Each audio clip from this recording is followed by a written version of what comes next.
Hello and welcome to the Wednesday Total Soccer Show. I am Daryl Grove and I'm joined by a man who loves a good comeback. It's Taylor Rockwell. I love a good comeback. I love an insane comeback. Oh, yeah. We kind of got both today. Oh, yes, oh, yes. So, not only did we see Dortmund come back from 1-0 down in the first leg to win, 4-0 on the night? 4-1 on aggregate. We were also lucky enough to then switch the TV over for the final 6 minutes of Barcelona PSG. Yeah. Which, spoiler alert, finished 6-1 to Barcelona on the night. They go through after losing the first leg, 5-0? 4-0, 6-5 on aggregate. Yep. Oh, unfortunately, we can't review that game today because to give that game the review it deserves would mean watching it at least once, maybe twice. I think, yeah, definitely, because I've heard like Javier Mascherano's play, Gerard Piqué, Samuel Umtiti, they're like nearly perfect, and so I want to see what they're doing. I want to see what Barcelona's attack does to get those goals back. Yeah. We've seen a few of the goals quickly, and they're amazing, so I don't want to just rush through them. We got to see it live, and we had the excitement of seeing that come back, but we'd spent most of the day watching Christian Pulisic and Borussia Dortmund in action. So, Barcelona review tomorrow by around about noon, 1 o'clock Eastern, we promise. Today we're focusing I'm not going to promise that it'll be by 1. I'll promise that we'll start talking about it around 1. And we'll hit record. Yeah. Today we're going to talk Christian Pulisic and Borussia Dortmund, who are now in the quarterfinals of the Champions League. It's an American. And then we're going to talk US women's national team, who lost 3-0 to France. Yep. That will be less celebratory, but fairly in-depth, because we saw some things that we definitely want to talk about there. That we did.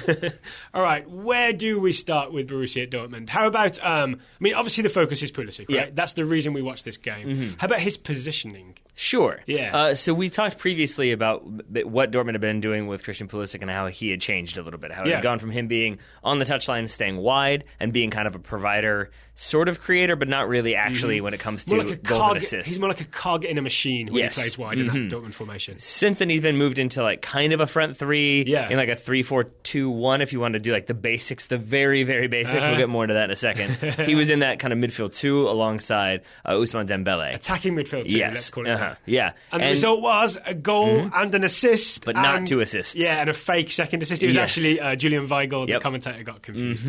Not the only person who did that, though. I mean, I thought it at the time. Yeah. You were wise to it. Yeah, well, the gate was different. The way the two were running, because Christian Pulisic was right behind Weigl, I believe. And you could there was just a little difference in the way they run. Those two constantly confuse me, by the way. We've watched Dortmund quite a bit this season. They're both of similar height and build. I think maybe Weigl's a bit taller. They both have the dark short hair. And they both have like a repeating number on their back. Pulisic is 22, Weigl is 33. And they're both very good. And they're both very good. There's that as well. Yes. Pulisic putting some numbers up for the second game in a row. The same numbers, a goal and an assist. Which would you like to start with? Let's go chronological, right? Sure. So very early on. 4 minutes. In the 4th minute, Pierre-Emerick Aubameyang, took a minute to remember his full name, gets Dortmund on the board. They were 1-0 down going in from the first leg, always looking good. And it is Christian Pulisic with the flicked-on assist / header at goal that went wide, and Aubameyang finishes at the far post. Where do we come down on I'm this? going the former, not the latter. Okay. I think, right? That's how that works? I always get that confused sometimes. But yeah, it's a Dembele cross in. From corner kick, right? Yeah. And it's Christian Pulisic basically starts in the middle of the goal at the 6-yard box, and then just kind of quickly takes a few steps to get to the corner of the 6, jumps, and I think just the way he jumps and kind of what he does with his body, the way he contorts it as he makes contact with the ball, to me it looks more like he is aware that he's at least not going to be able to get a clean header on goal, so it makes more sense to try to flick it on, send it to the back post, where it seems the pattern is that Aubameyang is waiting. Yeah, so I was really 50-50 on this. I wasn't sure, because I thought maybe you could say Pulisic is trying to head it into the top left corner, and that's why he contorts that way. Yep. But when I think the commentator, I don't know who it was, mentioned that this is similar to a goal Dortmund had scored at the weekend, which rang some bells. We went back and watched. Aubameyang always makes that same run. Am I right? Yeah, you are. I mean, and it's a little different. Like, they said it was like a carbon copy goal. Yeah. That's maybe a little bit too much, because it's a little bit more chaotic. It's a short corner, I think, at first, and then it then becomes Marco Reus playing that ball in. Yeah. And in this situation, it's a direct corner to Pulisic's head, which is flicked on. But Aubameyang's run is the same. And the key point there is that if you watch this goal without like taking your eyes off of Aubameyang, it's a very deliberate run. It's not just like, oh, I need to sprint and get on the end of it, to the extent that on one of the replays you pointed out, you can watch him track the ball the whole way because he knows he's in the right position, like roughly, so he doesn't have to sprint 10 yards and then find the ball again. He can sort of drift a couple inches over, take one step forward, and now he's in a perfect position to head home. And the reason this seems so deliberate to me, right? Okay, he's making it's essentially a run at the far post, which is not weird for a corner kick, right? That's what people do. But he's making a run after the initial touch, right? He doesn't like dart to the far post right, exactly. and Dembele serves it in. He times that run to make it when Pulisic heads it on. So he's connecting with that, and he takes, I'm not sure who's defending him, but he takes that player by surprise. That's how he's goal side of him for the goal. And it's those little moments. That's what makes me think that it was deliberate and that Pulisic's aiming for him. Agreed. That's the thing that convinced me. But there are so many little moments in this game that convey just how world-class Borussia Dortmund is. So I think I made you watch, I basically paused live TV so we could go back to watch one pass from Julian Weigl that's like a 40-yard on the ground, but it's just perfectly weighted. Yeah. And here's another example of how intelligent and just in the game these players are. That Aubameyang, as you're talking about, he tracks that ball, but it does feel like his job is to like kind of stay at the back post and then crash if the situation presents itself, and crash very gently in a very controlled way. But just that he like kind of makes that run, but then continues the run and tracks the ball the whole way. If that's me, I just like run in there and then I'm like, oh shoot, now I need to back up, or oh, I've missed the chance. Yeah. Like just the ability to constantly be evaluating and assessing the situation and doing so to the extent that you consistently get goals is wildly impressive. Yeah, I mean, Aubameyang, we were talking maybe he'll be gone from Dortmund in the summer. You can scratch out that maybe, but sure. Real Madrid? Yeah. Well, that was the rumour, right? That Madrid was sort of... In fact, didn't they buy a first option on him? On him and Weigl and somebody else. Not Pulisic, for the record. I don't believe so, no. Well, we'll see if that changes. And I think he has said many times, like, that's the only club he's ever wanted to play for his whole life, and they're his favorite club. Yes. Yeah. So I think that's probably going to happen. It's on the cards, right? And he's the complete... He looks the complete player, so it's going to work out. He did, but so did Robert Lewandowski, and they replaced him. So, you know, who knows? Maybe there's another one in the pipeline. Being Dortmund, I feel like there probably is. A lot of pressure on the next guy. Yeah. Let's talk about the Pulisic goal then, because it was a little bit special. This made it 2-0. Yep. This was sort of... 2-1. Right, 2-1 on I agree. Yeah, 2-0 on the night. Yeah, don't get too clever. Well, I just remember it being like, there's the goal they needed. Yeah. So that's why the 2-1 came in. Right, okay. So if you listen to our MLS show, I want to say this was an Annabelle Godoy-ish chip from Christian Pulisic, which feels like damning by faint praise, but if you've seen that Godoy goal, you'll know that we mean it. I mean, I think this is better. I'll say that much, because it's basically Pulisic makes a very, very smart run to get on the end of, I forget who played the ball. Was it Piszczek who ended up playing that ball in? Yeah.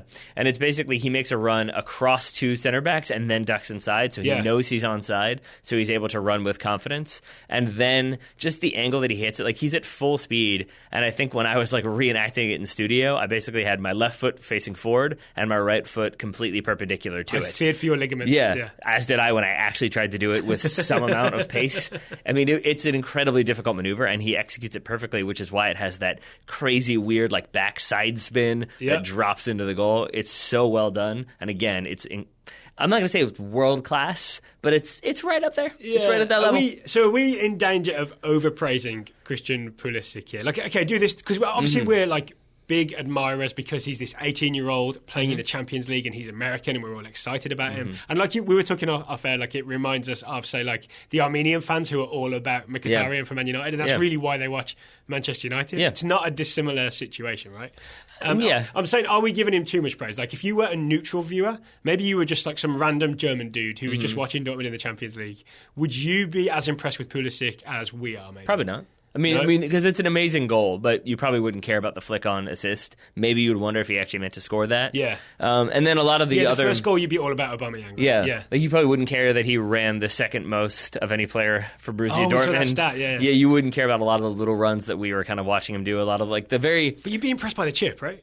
Yeah, absolutely. Yeah. But you wouldn't be as excited by all of the other things because they wouldn't impact you so much. They wouldn't be so noticeable because there's so many moments where Pulisic does that sort of receive the ball, turn, play the ball. And it's just very quick, very simple, very clean. And those are moments for me as an American, as a U.S. national team fan, are exciting because it's a player who's capable of, in very high pressure situations, when he's got two men crashing on him, that he can just calmly turn, evaluate the situation, and find an open pass. I mean, like the move he started for himself to finish against Leverkusen, going back a couple shows and to the weekend. Yeah. I just feel I feel a little bit like I'm Lawrence Fishburne in The Matrix. And suddenly we've got Keanu Reeves. I'm like, Trinity, he's the one. Well, I think there's a reason for that. I really do. Yeah. And it's not just because he's very good. It's because, again, the last time we talked about him, we were talking about how it has been this sort of shift that's allowed him to be more attacking than standing on the sidelines and spreading the field, which is very valuable, and he's very good at that too. Yep. It's not because he asked someone to download goal scoring into his mainframe. It's right. And now, and now he knows chipping. But it's because, like, I wrote down in the 18th minute, he sprinted 20 yards because he thought a cross was going to be coming in, and he was screaming for it, waving his hand. Yeah. And I think it's just moments like that we haven't been able to see because he hasn't been in those attacking positions. Right. And he's not allowed to leave the wing, right? Right. Yeah. So this shows you that he does have that predatory instinct to get on the end of it, to get the goals to really work. And he plays this position twice. He gets 2 goals and 2 assists. It's a decent return. He's also kind of involved in is it the 4th goal, where it ends up being the great Weigl. Is it the 3rd or 4th? Third goal. Okay. It's a brilliant Julian Weigl ball from midfield out left, and Schmetzer meets it first time. Cross off Dembele. Left foots it across goal for Aubameyang to finish at the far post, which, by the way, has become such an Aubameyang trait, right? He lurks at the various far posts, knows when the ball is coming, knows when to make the run. That is a Dortmund system that they've got down. Yep. But and this may be us giving him too much credit again, but we noticed a Pulisic run in the build-up to that play, which takes pressure off Julian Weigl and buys him the time to play that ball. Yeah, he starts in kind of the middle left side of the field, drifts central, and then moves out to the right-hand side so that he's kind of in the channel, essentially, when that ball comes in from Weigl. Yeah. But number 7 for Benfica, it's their defensive midfielder, I forget his name, I apologize, does start to step towards Weigl, sees Pulisic making that run, and instead he was into space, right? There's a gap he's running into. And chooses to track him instead and sticks with him all the way through the goal. He's man-marking Christian Pulisic as Aubameyang scores that goal. Yep. If Pulisic doesn't make that run and take him away, that number 7 is going to continue to step, and Weigl basically goes 10 yards forward before he plays that ball. So there's a decent chance he's under pressure, and that's where that sort of running a lot in this game, covering the second most distance for Dortmund, says it again. That's where that sort of statistic, I think, is important for fans of Dortmund and fans of the US national team. A final thing I want to talk about is the relationship between Pulisic and Dembele. Yep. So they're kind of playing the same position, right, behind Aubameyang as these two attacking midfielders in a way. And it seemed like Pulisic had a lot more defensive responsibility, whereas Dembele, 2 accents, has the freedom to almost do whatever he wants, at least on the left side. I think he has much more attacking freedom, and I think Christian Pulisic has been tasked with much more defensive work. Yeah. And now that doesn't mean that he's always tasked with sprinting all the way back and being part of a defensive shell, but he is definitely the pressing one who's dropping least, back. right? Yeah. Pressing and dropping and covering and kind of being the one that if there is an attacking player in the defensive third, he is the one. And there we are. It comes full circle. Oh, I just remembered I called the left back Schmetzer. It's Schmelzer. Okay. And the Seattle coach is Schmetzer. There we go. You're getting confused here, Daryl Grove. Too much MLS for you this weekend. Anything else we want to talk about with Pulisic before we move on to the US women's national team? I don't think so. Other than that, it's very exciting that they've advanced to the next round, and I'm excited to see who they get because there are many good teams remaining. Oh, yeah. All right. Before we talk US women's national team, it should let you know today's show is sponsored by Ruffneck Scarves, the fine people at Ruffneck Scarves, long-term sponsors of the Total Soccer Show. That's right. They are the official scarf provider for US Soccer, MLS, NCAA, and the USL. They are committed to providing passionate soccer fans with outstanding customer service, professional design, and the highest quality soccer scarves in the world. So, if you're getting ready for those March qualifiers, if you think maybe Christian Pulisic is going to be there and you want to show your... I think he's going to be there. I think he will too. As long as his hamstring holds up. We did talk about that. There was a moment where... Yeah, we got scared. He pulled up, he held his hamstring. We all, I really froze. I was thinking March 25th. Yes, because I've pulled a hamstring before and it looked like that and not a cramp because he sort of does the straight rigid back and pulls up and falls over. That's at least a couple of weeks out, right, if you do it properly. But it seems like it was a cramp. He finished the game, ran the whole way, and they had a sub remaining. Cramp is just from running mostly as well. It's the build-up of lactic acid from too much work. And I mean, it's worth noting that when he went down, Socrates also went down with the same sort of injury, and he was subbed off. Yes. So it seems like Thomas Tuchel maybe thought, you're fine, you're young, you can run it off. We think he's okay, but I know one thing I'll be Googling tomorrow just to check. Fair. But it raises the question that if he is healthy, And we're going to say it's the Ruffneck Scarves sponsored question. Yeah. If he is healthy, Christian Pulisic, for those March qualifiers, where do we want to see him play for the U.S.? Because I think I've changed my answer. So the weird thing is that this formation that Dortmund play, 3-4-2-1 kind of, or WM, as Matt Doyle calls it, which I'm going to say on second or third viewing, I kind of agree with it. If there are certain points when the wing-backs are right up high, it actually is that, right? Yep. But Pulisic is behind Aubameyang with another attacking midfielder. That we don't have that for the US. We never play any sort of midfield and then 2-1. We maybe do 1-2. And especially because Bruce Arena said in those introductory interviews that we're playing a back four. That the United States, we don't have the time and the personnel to adequately pull that off under the constraints that we're in. It's just got to be kind of standard. And so I think that's where you're going to get the 4-1-4-1, the 4-2-3-1, the 4-4-2. You're going to have a back four. I am still interested in seeing Christian Pulisic playing off a striker. Right, so Josie Altidore up top, and whether it's a 4-1-3-2 or a 4-2-3-1, the number 10, the attacking midfielder, the second forward, we'll call him the trequartista. If you listen to our recent terminology show, I could see Pulisic as that guy. I could see that. I think the issue there is going to be, and I think a lot of people would take issue with one thing you said, which is that I don't necessarily know if it's automatically Josie Altidore. Okay, because if you think about Aubameyang, I mean, in terms of speed, vision when it comes to getting on the end of balls, getting those goals. Right now, given that Bobby Wood is in mid-season form, Josie Altidore is in preseason form, maybe it is Bobby Wood is the more likely candidate. I hope Josie Altidore is in at least start of season form. Yeah, that'd be good. And so I think what I would most like to see then is the United States stick with something that we've seen roughly that 4-1-3-2. Yeah. And I wouldn't mind seeing Bobby Wood and Josie Altidore as that too. I wouldn't mind seeing Christian Pulisic in between those three. Guys. Yeah. Okay, yeah, I could see that too. And then you've got to pick two wingers, right? And that's a little tricky. But even then, if you play him, I've only just realised this, if you play Pulisic as one of the wide guys in the 4-1-3-2, on the outside, it's still not the same wide position that Thomas Tuchel is asking him to do, where he has to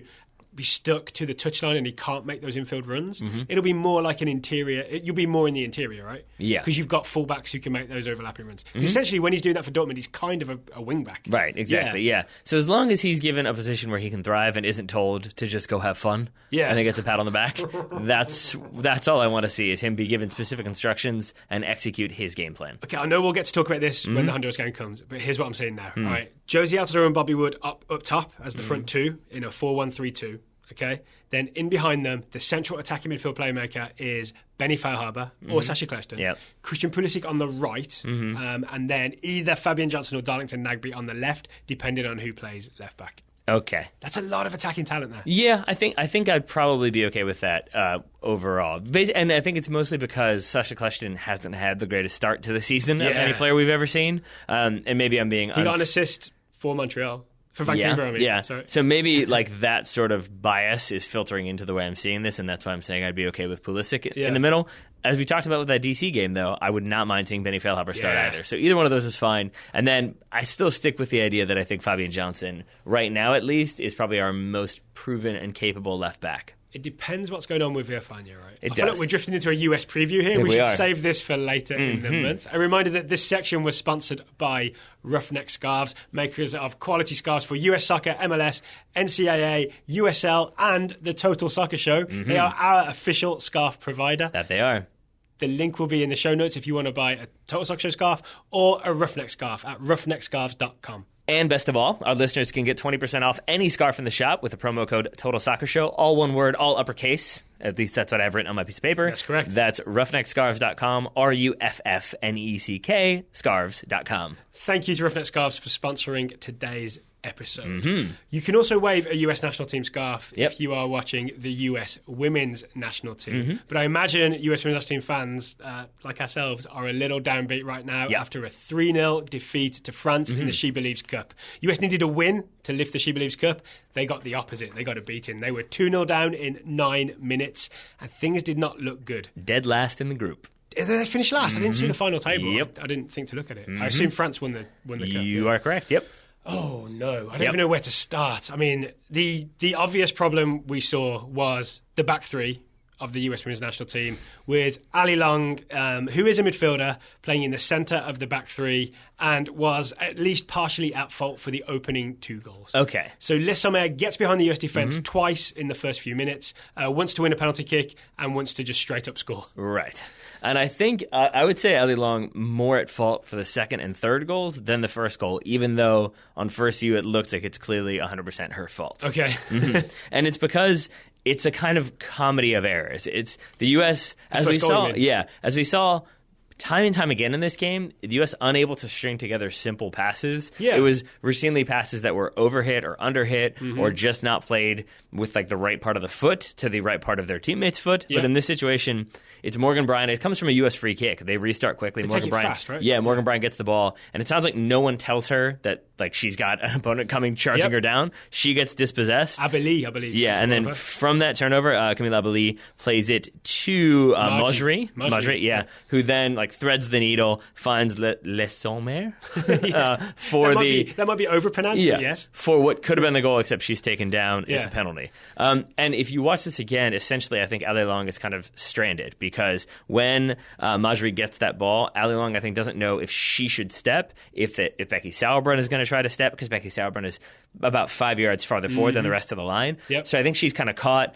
doesn't know exactly where to go, and in that sort of half-second indecision, everything happens. Yep, and it's Casey Short is the left centre-back. She's essentially marking Les Sommer. And I think Ali Long she thinks the ball is going between her and Short, right? So she shuffles left a little bit, and then Mojri puts it the other side. And Sommer is so fast that she can run in behind and get there first. Yeah. But I think what was frustrating for me, and why I say that, like, with all that said about Ali Long, that it's a lot of other people are at fault here, it's because, again, time and time again with the U.S. women in this game, everyone's just ball watching. Short is staring at the ball and not marking her mark as she goes running across the field. Short loses her completely. So then it's Ali Long. It's one of those situations when it then looks like it's very much her fault because all of a sudden there's this forward streaking through and they're wide open, but it's because someone else hasn't tracked that run. And it's also on first viewing, I think I was heavily, here in the studio watching the game, I was heavily criticising Long for not just like sticking her, her right foot out to just block the pass, because it goes straight past the front of her, right? But the reason is that she's already leaned to the left, so she can't get to it. But it makes it look sort of extra her fault, because it seems like there's an obvious solution, but it's probably not physically possible to do. Yeah, but then it's Les Sommer cuts inside, gets taken down by Nair. Nair gets a yellow card. Yeah. Penalty converted, 1-0 to France. 2-0 to France within, like 60 seconds, thereabouts? It's not long at all. It's so, to set it up, it's Tobin Heath is going down the left. She tries to find, I'm not sure who she tries to find with a pass down the wing. Renard intercepts and just hits. I'm going to call it a long pass. It's not just a clearance, right? No, it's a direct overball. It's a direct overball. I forgot we used that phrase. Yeah. Ahead of Les Sommer, who is with Ali Long and is much, much, much faster. Right. Yeah. And this it's is a foot race, and Sommer wins by a distance. Is this one of the situations in which Ali Long screams for offside, even though it's clearly not offside? No, she's just in a foot race. So that happens much later. There's no time to scream for offside this time. But you could make the argument that I will make the argument. In fact, I'm not even saying you could. I'm going to say that either way, this points to why you don't experiment with the back line. Yep. Okay? Now, I'm all for what the United States was doing in terms of trying a different formation. That's fine. Oh, yeah, sorry, we didn't set this up enough, right? The US has been doing this 3-4-1-2 formation, which had me kind of excited, because it gets most of our, or as many as possible, of our attacking players on the field at once, right? You can have lots of like pacey wingers and attacking strikers and Carly Lloyd. Yeah. But you have to go with a back three, and that's sort of your weak spot, right? And we haven't seen it exploited yet, because even though the US lost against England, they still looked the better team.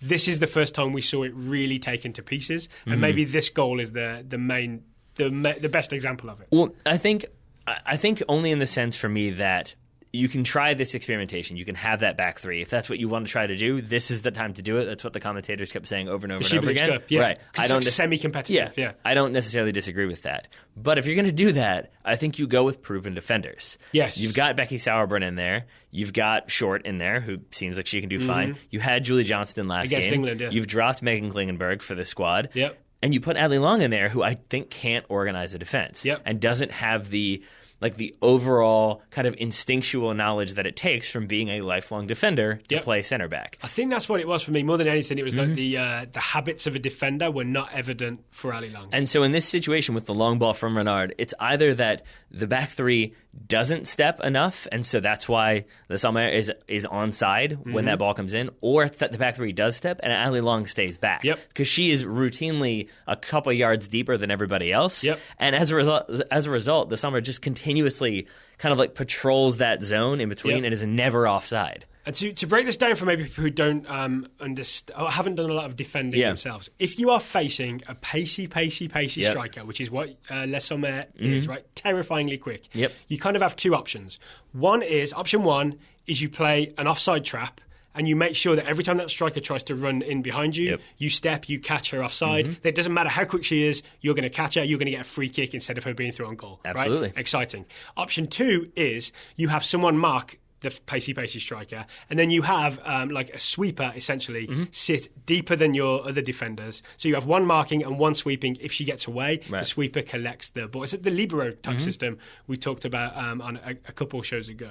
What the US somehow did is have two marking defenders and then Ali Long behind, but they allow Les Sommer to go and sit on Ali Long. Right? So you've just broken your own offside trap and left your least natural of your defenders one-on-one with a terrifyingly good striker. It is Ali Long's fault, but it's also a massive systemic failure, and I think it's a failure of selection in that Ali Long is a wonderful midfielder. I don't think she's a wonderful centre-back. No, I agree, and she's also not the paciest of centre-backs because Les Sommer just beasts her in this situation, gets around her, makes Becky Sauerbrunn fall over because she was trying to cover, and finishes really, really well, 2-0 to France. And so that's frustrating for Ali Long. I promise we're going to not just rip on her throughout this entire show, but it's worth noting that, I mean, I think part of the reason why we're so frustrated with these first two goals is because it doesn't get better. As the game goes on, if anything, it gets worse. There's one sequence where we were both just shocked that she's the one to play a player onside, to the extent that player, when Ali Long is calling for the ball for the player to be offside, that player's still on. And then she continues to call for about 15 yards. And turn to the assistant referee and put her arm in the air and call for offside as the player, I think it's somewhere again, is running down the wing. But the crazy thing to me is that she puts her hand in the air as the center back does, and she continues to kind of drop back. The call doesn't come. She puts her hand down. Then she jogs for about 5 more yards. Then she turns and looks at the lineswoman, I think it was, and puts her hand back up. So it's not even that she continues it; it's that she does it twice. And like I took a photo of it. We can post it if we want. She's looking at the lineswoman person as Les Sommer gets the ball. So it's not even like the ball is going out of bounds. Who cares? Like that's a player who's proven she is faster than you. Why are you not paying attention to where she is? Then when she does pay attention, she overcommits. She gets sucked in. If Les Sommer had noticed that, and I think she had already made the decision to pass when Ali Long gets sucked in, she could have easily shot. And it would have been a very good opportunity. And then, I mean, later in the game, she did the same thing. She puts her hand in the air. She doesn't step two. It's just, it was a very frustrating sort of the same thing happening over and over and over again, and no one really correcting it. I think the Ali Long as a central centre-back in a back-three experiment has to be over, at least against good teams, right? If we're playing weaker teams and we want a ball-playing centre-back, then you essentially just want Ali Long in there to distribute from the back. I get that totally. But if we're going to go up against the very best teams and compete with them, we need a more defensive central centre-back. Because, I mean, because even that third goal, really quickly, it comes from the exact same thing. It's Ali Long. She puts her hand up for offside. Then she doesn't close down the space so that when it's a near-post ball that comes in, that's tapped home, basically. And again, someone with defensive habits would have blocked off that near-post ball, because that's the thing you do, right? You get on the edge of the 6-yard box and make sure the low cross can't come in. Instead, it's allowed to come in because of a positioning mistake. And then to go away from just blaming Ali Long for everything. Because it is harsh to be so focused on someone, but it was a bad performance. So we just want to underline that this is not something we want to see again, but we do maybe want to see Ali Long, back in the team, but in central midfield. Yeah, absolutely. But I wanted to mention also that, like, it wasn't just her, is all I'm saying. It wasn't just her who kept letting down the defense. Like, even for that third goal, it's Perisset, I believe it is, the right back for France, who gets down that line, plays that ball in.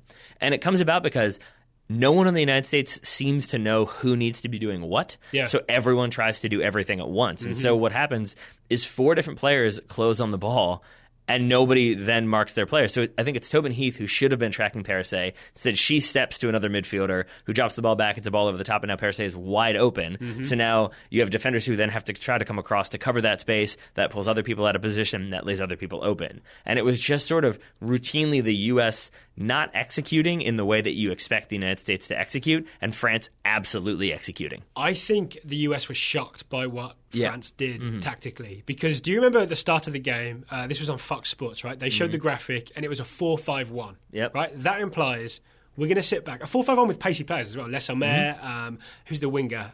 Tomis. 4-5-1, maybe with pacey players, you expect sit back, take some pressure, then break, hit you on the counter, right? But what France actually did a lot was go in what looked more like a 4-3-3 and absolutely step and press to the US, and the US could not play the ball out of the back. Right. And that's one of the bigger problems that's not even to do with the defense. This is the other side of the ball. The US with the ball, attacking, could not make anything happen. And this is where I want to say this, I think, is probably the biggest issue overall, is what you said earlier about the 3-4-1-2. The idea is basically it allows you to get all of your many, many attacking talents onto the field if you're the United States, or many more of them, so then you're more likely to get those attacking opportunities, and you bank on that with some solid defending. Didn't have solid defending, scored 1 goal in the tournament. The whole tournament. And I mean, and if you have the attacking talent that the United States has, that is a very, very worrying thing. The one thing I'll say as well is the England game. If you heard our review, we talked about how because England was so compact, the only avenue open to the US was to go down the wing and try and cross it in. And there were too many low balls played in that were too easily blocked, right? So I would say at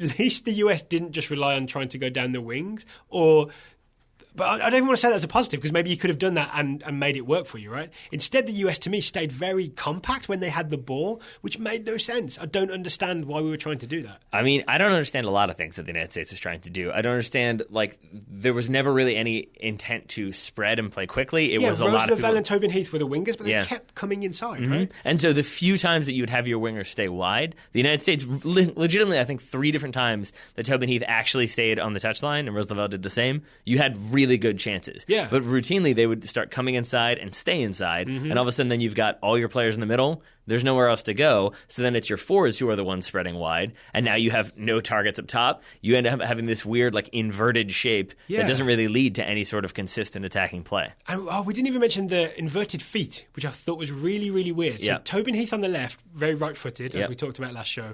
Rose Lavelle on the right, she's left-footed. And so that's why we never seem to be able to get the ball out wide. We tend to always drift in, even when we had the ball. Not just positionally to begin with, but when you receive the ball, those players would drift infield and pass infield. Which I don't necessarily have a problem with, because, it works for Arjen Robben, but the point would be that's because they start wide and come inside. If you start inside, you can only go further inside. And so that's not really going to help you out very much. So then you get to halftime, and it's 2-0, and I think you're absolutely right that this U.S. team was pretty shell-shocked. They huddle up after that second goal, maybe just try to see out the half. They make halftime changes. Oh, no, we're the Japan of this game. I think that's what the commentator said. It's this is exactly what Japan did in the World Cup final. So at halftime, you take Rose Lavelle off, you take Christian Press off, you bring on Mallory Pugh and Crystal Dunn. And it's Pugh who goes wide, Crystal Dunn who goes up top. Pugh I'd get, because that's a lot of pace to add to that one wing. Crystal Dunn, I wish she'd been on the wing, because she seemed the player most capable of going both ways and being defensively sound and getting down the wing against England. And I didn't really understand it, because I didn't think Christian Press had a particularly great game, but what she was doing is what Crystal Dunn is going to do. She's going to run really hard. She's going to try to stretch that back line, sit on that last defender, run behind. And Crystal Dunn, she did okay, but I think the most surprising thing was the sideline reporter asked Jill Ellis about those substitutions, and her response was essentially, we want to mix it up because why not? We need to adjust to the process or react to the process and get things going. Or that we need to believe in the process and get things going. Does that remind you of anyone? Yeah, it reminds me of Jurgen Klinsmann. It reminds me of a coach who doesn't really have a plan and is just sort of well, those 2 attackers weren't working. Let me put on 2 more attackers and see if that's what changes it. As though it was the individuals and not the overall approach that was the problem. All right, let's talk about Jill Ellis then, because there were calls that maybe this is proof that Jill Ellis should lose her job and the US should this went so badly that the US should just get a new coach, start over, build towards the 2019 World Cup with someone fresh in charge. I'm not sure I'm ready to go there yet, because I was on board with this idea of the 3-4-1-2 experiment, and I feel like when an experiment kind of fails, that doesn't mean you have to throw everything out. Maybe you just have to tweak some things. Yeah, I think that's the issue then, is do you have faith in Jill Ellis to do that tinkering, to kind of figure some things out and make some hard decisions? Because I do think that you need to make some hard decisions when it comes to this roster. Yeah. You have all of that attacking talent, and I think at times it's so attractive to get it all on the field that you sort of shovel things and shoehorn things in. Which is what that quote's about. That don't necessarily, fit to any sort of consistent attacking game plan. It's almost like there's an overload of talent, and then that causes problems. And I know, not to put you on the spot here, but in terms of getting rid of or dropping a big name, you maybe aren't as in favor of dropping Jill Ellis as you are in favor of dropping someone else. Yeah, so this isn't what I was driving at, but I'm happy to talk about it. I think part of the problem with this formation, this 3-4-1-2 formation, is the way that Carly Lloyd is set up as that sort of half attacking midfielder, half striker. She's the one behind two strikers. And what happens is you have two strikers ahead of her. So in the first half, it's Lynn Williams and Kristen Press. And they end up having to pull wide, right? Because then Kylie Lloyd goes to the middle, which means that often we don't actually have a centre forward. Yeah, right? and compare this with what Dortmund did, where it's the inverse, right? You have Aubameyang up there, and then you've got Dembele and Pulisic in behind. Yes, or what Chelsea do. Diego Costa is the target forward, and you have like Eden Hazard and Pedro behind him. Yeah. The US Women's National Team has done it the other way around with two strikers and then that playmaker underneath. And the other thing I really felt like is Carly Lloyd slowed things down more than I wanted to do. Like I really feel like you could just have a ball. Morgan Bryant could find Kristen Press, right? Or Samantha Mewis could find Lynn Williams. That pass would be on. But Carly Lloyd would also be in there. And then you'd have too many players all crowded into one space. And we'd try these short passes. And that's how the US turned over. It's also the RFK field. Not great. Not great at all. But there's a lot of these very short passes because too many people crowded in one space. I think you would have been better off maybe removing Carly Lloyd from that situation. Which isn't to say she doesn't deserve to play. It's that it's not a good use of her in that spot. Yeah, so I have two things to say to that. Number one is it feels to me, I'm not saying this is what Jill Ellis did, but it feels like the type of thing you would do in FIFA, where you're like, I've got all these exciting players, and if I have these two, and then Carly Lloyd, and then Tobin Heath and Rose Lavelle, we're never going to stop scoring goals. And you don't really look at 90s. And you don't really look you don't really look at how those players combine to form like one cohesive unit. And so to your point about they're all denying each other space. And so I think with that, you kept having Carly Lloyd, I think, not being entirely sure if she was supposed to be doing the defensive work or staying high or turning and going. And so what I kept seeing was her getting kind of sucked back into the defensive half and then trying to play short balls back so that they could then be played over the top to a target striker who isn't there. Because you've got two forwards who are routinely going wide and then trying to come back inside or making those runs and hanging on the shoulder of the outside backs as opposed to that main center back. And so you basically just have a big void in the attacking third, and then you have too many people in the middle of the field, and it becomes very disjointed. Okay, so let's try and fix this. If we were going with roughly the same-ish shape, and we wanted to include Carly Lloyd in a way that gets the most out of her, right? And bear in mind what she's captain. She's one of the best players in the world. She might be the US's best player. What's the best use of Carly Lloyd? Because it's not this, so what is it? I mean, maybe it's I suggested inverting it and having her as your main striker, which is strange. That's one option, but then we don't have two attacking midfielders. Then you'd be asking Press or Williams to do this weird role underneath, right? Yeah, and so maybe that doesn't work as well. And so maybe if you want to stick with this 3-4-1-2, you stick with the shape and you maybe play around with the players that fit in there. Maybe you drop Carly Lloyd completely. That seems like a big ask, given that she's also the captain. So I think maybe your best option is to put her as one of those front two and keep her stretched forward and then you have those two who can maybe stay central and play off of each other and build chemistry. And then you have a more creative, pacey player who can shift maybe laterally as opposed to dropping back into the defensive half, and they can be more of an outlet to receive the ball, turn and go. So I'd be on board with that. I would also be on board with moving Carly Lloyd back into central midfield. Yeah. Right? So maybe instead of or alongside, instead of Morgan Bryant. So maybe a defensive midfielder like Mewis, and then Carly Lloyd. Yeah, and so with all of that said, I think it's worth saying that this is why, number one, I don't think Jill Ellis should be fired. This is my personal opinion. Number two, I don't think they should even scrap this formation. I think I'm with you. It's almost nearly there, needs right? to be played around with. I think what would be frustrating is if the next time we see the U.S., they're playing a 4-4-2, they're playing a 4-2-3-1. Giving up on it. And they've given up on it, and they're not really trying to figure out other approaches. Because I think other national teams are doing that and are figuring out other approaches and are figuring out ways to nullify the strength of the United States. France did it by just pressing. It was a very well-orchestrated, well-executed press, but it was a press, and there are ways to play around that. We've seen it done many, many times. So we're saying stick with it. Replace Ali Long as a central centre-back. Yep. Maybe get Julie Johnson in there instead. I would kind of like to see Becky Sauerbrunn right in the heart of things because I feel like she's that organiser that would get things figured out in the way that... You will get no argument from me. Okay. There may be a reason why that isn't happening. If anyone knows, please email us, let us know. And then we have to figure out the Carly Lloyd situation, get the most out of her by getting her either farther up the field or deeper in the field, but not this weird in-between role where everybody's stepping on each other's toes. Yep. Then the other thing I think would be to just make sure that when we get down the wings, we have players who are practiced at crossing the ball in or serving it in correctly as opposed to just trying to bang it at defenders' shins. Agreed. But I think part of this is going to be consistency. What I'm hoping is that Jill Ellis, the optimistic scenario is Jill Ellis sees the SheBelieves Cup as experimentation. Now we have a list of things that failed, and going forward between now and the 2019 World Cup, which is 2 years and a couple of months, we have time to try and be like, okay, my wide players, my starting first choice favourite wide players are Crystal Dunn and Rose Lavelle, for example, and that's it. We don't be like just start trying to throw extra players on all the time because everybody deserves a chance. You know what I'm saying? Like the rotation part of it needs to end. The pecking order of who's the first choice right winger, who's the first choice forward that we build around that used to be say Abby Wambach or Alex Morgan. Well, I think I want those things back in place where we know who the sort of big names that we're definitely going to see every time are.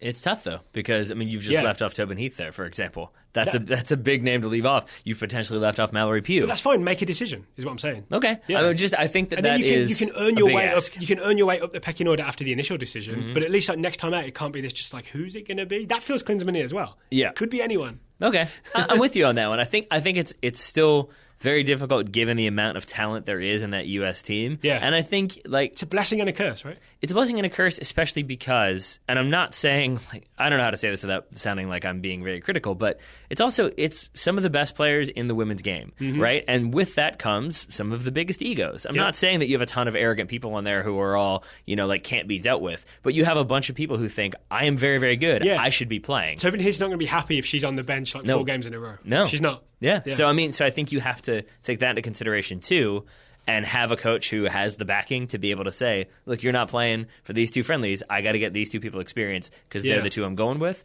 Now, if you beat them out in practice and if you look better consistently, then we'll flip that depth chart. But until then, this is how it's going to be. That requires the full backing and the full faith of the federation in the coach. Yep. I don't know if Jill Ellis is going to get that based on these performances. All right, we will keep up to date with the sort of developing story of the US Women's National Team as we move forward. Sounds like a plan. Speaking of developing stories. Yes, sir. It's time for the Total Soccer Show Scouting Network. We have 4 reports on promising young players to share with you today. Would you like to go first, Taylor? Sure. Up first is John Adams, scouting Shayon Harrison, the 19-year-old forward for Yeovil Town on loan from Tottenham.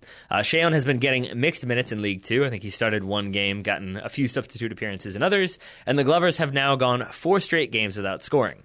That's not necessarily Shayon's fault, but it also indicates that he has not yet made his mark on this squad. He does, however, John notes, have a Wikipedia page, which he says he was not involved in creating. But he said I feel like the denial is like evidence of guilt there. Well, I think he said he noticed it when it was the first time that he's Googled his name, and that's what popped up first. Okay. So I think it was a welcome change for John. John Adams is trustworthy, right? Yeah, I think so. Him, Yeah. right? I'm a little worried for Shayon Harrison then, because if you're a potential Premier League striker and you're on loan at a League Two team and they're not scoring, you should be the answer. Yeah. You should be the answer to that team's prayers. Yeah, you should be. You should be. Okay, next up, Jonathan Fowler is scouting Tommy Redding, 20-year-old American centre-back for Orlando City, and I'm calling it the US national team under-20s CONCACAF champions. Jonathan says Redding started every match for the under-20s in their successful CONCACAF championship campaign. That's a lot of C's. While there are a few signs that Tommy is still developing, he was a constant in a backline that only let in 4 goals over 6 matches. Redding is currently the 3rd or 4th choice at centre-back for Orlando City, so this tournament serves as great great experience for the youngster and should give Orlando boss Jason Christ some confidence in Tommy's ability to handle pressure situations. Jonathan also provided us with links to Tommy's girlfriend's Twitter profile. She was very supportive throughout the tournament. She was. There were many, many tweets about both his attractiveness and his attractiveness on the field. It also makes me wonder if he's the third or fourth choice center back. Let's say he's the fourth choice center back for Orlando City. Do we see him here in Richmond this season? Oh, for Orlando City B? Yeah. I mean, we'll know ahead of time because he'll be loaned to Orlando City B, right? You're excited that we might see that? Yeah. I want to continue to see like young Americans who are very exciting before they make it to that senior team appearance. Yeah. Speaking of, what's going on with Tyler Turner? No idea. Of Orlando City B, then his contract wasn't picked up, his option wasn't picked up. I thought he was going to get a new contract. No, nothing. Oh, someone let us know. But speaking of new contracts, Nicholas Wilwert emails. He's scouting Bense Mervo. I'm sure I mispronounced that. Was he from the U20 World Cup a couple of years ago? I think so. Yeah. Because he is now a 22-year-old Hungarian forward. It's a good news, bad news scouting report for young Bense. The good news, he has a new club. Hey. He signed a 2.5-year deal for FC DAC. I'm going to say FC DAC 1904 in Slovakia. The bad news, he picked up a stress fracture in training and will be out for 6 weeks. As Nicholas points out, stress fractures don't just happen, so maybe his poor play with Polish side Śląsk Wrocław now makes a little more sense. Very impressed with the pronunciation there. Thank you, my friend. Final scouting report today comes from Ed De Horatius, who is scouting Federico Bernardeschi, the 23-year-old Italian winger for Fiorentina. Ed says it's been an up-and-down month for Federico. He was shown a red card for denial of goal-scoring opportunity in Fiorentina's loss to Genoa. He then scored the only goal in the club's 1-0 win over Borussia Mönchengladbach in their first leg of their Europa League encounter. He got an assist in the second leg, but Fiorentina lost 4-2 and were eliminated. Since then, he's mostly featured as a sub, but continues to be linked with a move to Chelsea, Juve, and the like. Did you also see Bernardeschi's free kick maybe 3 weeks ago? No. It was a bit good. Okay. Oh, yeah. That'll work. Good enough to attract the likes of Chelsea and Juventus. As good. Was it postage stamp good, like Neymar today? It wasn't quite as good as that, I don't think. Although, I don't know, there's a recency bias with Neymar today. So, yeah, I think so. Speaking of Neymar today and Barca today, they will be on the show tomorrow because we're going to come in again, review that game, watch that game, talk about that game, put that show out. Yes, we will. So all that is happening tomorrow. What else is happening tomorrow, Mr. Grove? We also are doing a Reddit MLS AMA. If you're not familiar, that means Ask Me Anything. So basically it'll be a Reddit thread where you can ask us any questions you like and we will answer our favourite ones. We've been told we're under no obligation to answer everything. That's very good. Yeah. So 3 p.m. Eastern on Thursday, reddit.com/r/MLS. I think you can do also MLS.reddit.com. Or the link will be in the show notes. Or that too. Yes. And I think we're doing 3 p.m. until upside down question mark? Yeah, that's the plan? Maybe till 4. I think they normally go for an hour. I'm kind of excited for it though. It's really exciting stuff. And a little bit more housekeeping. We also, Thursday, March 23rd, we are hosting a live trivia competition, live show. I think we're going to put it out as a podcast episode at Penny Lane here in Richmond. Yep, presented by Guinness. There we go, presented by Guinness. So if you are in the area, please come, please attend, please have a few Guinnesses, answer some trivia questions, have a good time. Yeah, we went and checked the room out the other day, right? So we are ready to go. We are indeed. All right, if you'd like to join the Total Soccer Show Scouting Network... Other than, writing all the trivia questions, we're good to go, Other than that, we're fine. If you'd like to join the Total Soccer Show Scouting Network, the link is totalsoccershow.com/subscribe. Taylor Rockwell, thank you for taking the time to talk to me today. Right back at you, hermano. Listeners, thank you. Who's this hermano? Listeners, thank you for listening. We'll talk to you again mañana.